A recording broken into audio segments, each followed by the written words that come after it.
the Hullo. It's the latest in a long line of attempts to operate a private downtown-to-downtown passenger-only ferry between Nanaimo and Vancouver.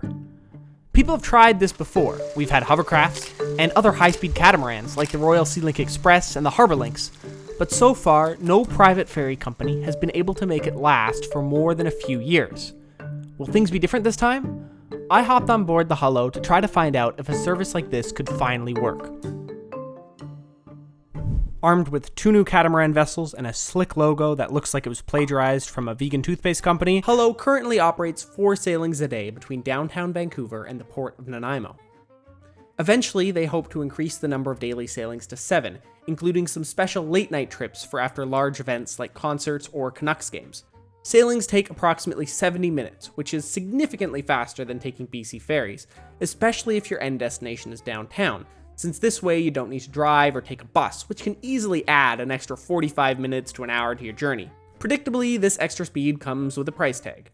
Sailings start at $39.99 for a basic one-way comfort class ticket and go up to $59.99 for business class.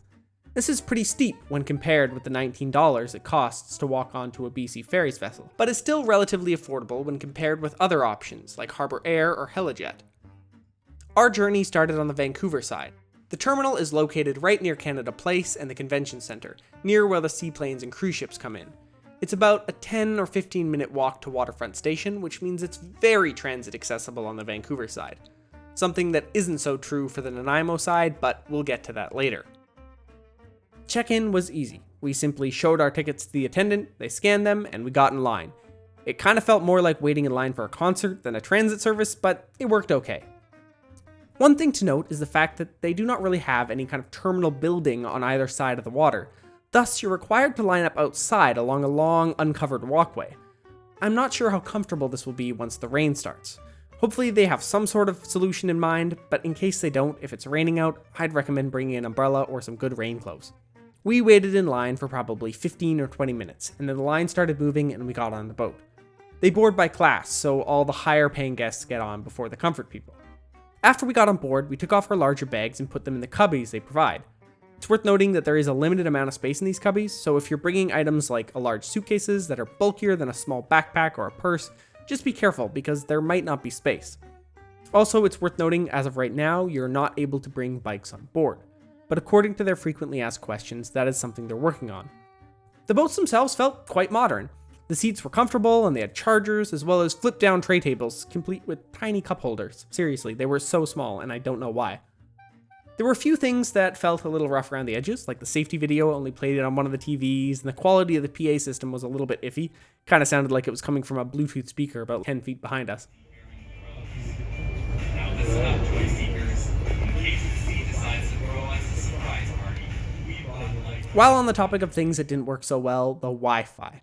The Wi-Fi is one of their major marketing points. It's what they claim sets them apart from BC Ferries. Unfortunately, despite multiple attempts throughout the entire sailing, I was unable to connect. I think it's supposed to redirect you to a web page where you can select your tier and log on, but I never got directed to that page. My girlfriend, on the other hand, was able to connect eventually. She put in a code which supposedly gave her access to the premium Wi-Fi, but the signal was very weak and not what I'd call premium.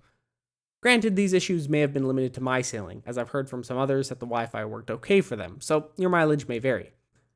The sailing itself was super smooth and picturesque. It gives great views of Stanley Park and the Lionsgate Bridge and was overall very pleasant, so no complaints on that front. Once we got to the Nanaimo side, deboarding did take a little while. It probably took about 15 or 20 minutes for us to get off the boat, as we had to wait quite some time for the ramp to come down and for all the higher paying guests to get off first. This extra wait time did make the sailing slightly longer than the advertised 70 minutes. The Hullo docks at the old cruise ship terminal, which is in a highly industrial port area. There is a building with some seating in it, but it's not nearly enough to hold an entire sailing's worth of passengers. There's ample parking, though it is somewhat expensive. The first 24 hours are $14 and then it goes up to $25 per day. Aside from driving yourself or getting picked up, other options for getting downtown include taking a cab or walking. Unfortunately, as of right now, no public transit comes to the terminal, and the nearest bus stop is an unpleasant 15-minute walk away through a bit of a concrete desert. Thankfully, Vancouver Island Ferry Company have purchased a shuttle bus, which is set to take passengers downtown starting at the end of September. I reached out to VIFC to ask about capacity and whether the service would be complimentary, but I haven't heard anything back. Hopefully this service is effective, as non-card pendant connectivity to the rest of Nanaimo is a big weak point. Also, just so you know, if you are headed to the terminal, the signage directing people there is tiny, and it's a bit confusing to find, so listen to your GPS and you should hopefully be okay. So, will the Hullo survive where so many others have failed? From my perspective, if the Hullo wants to avoid becoming another name on the long list of failed fast ferry attempts, they will have to focus on making their service as consistent and reliable as possible.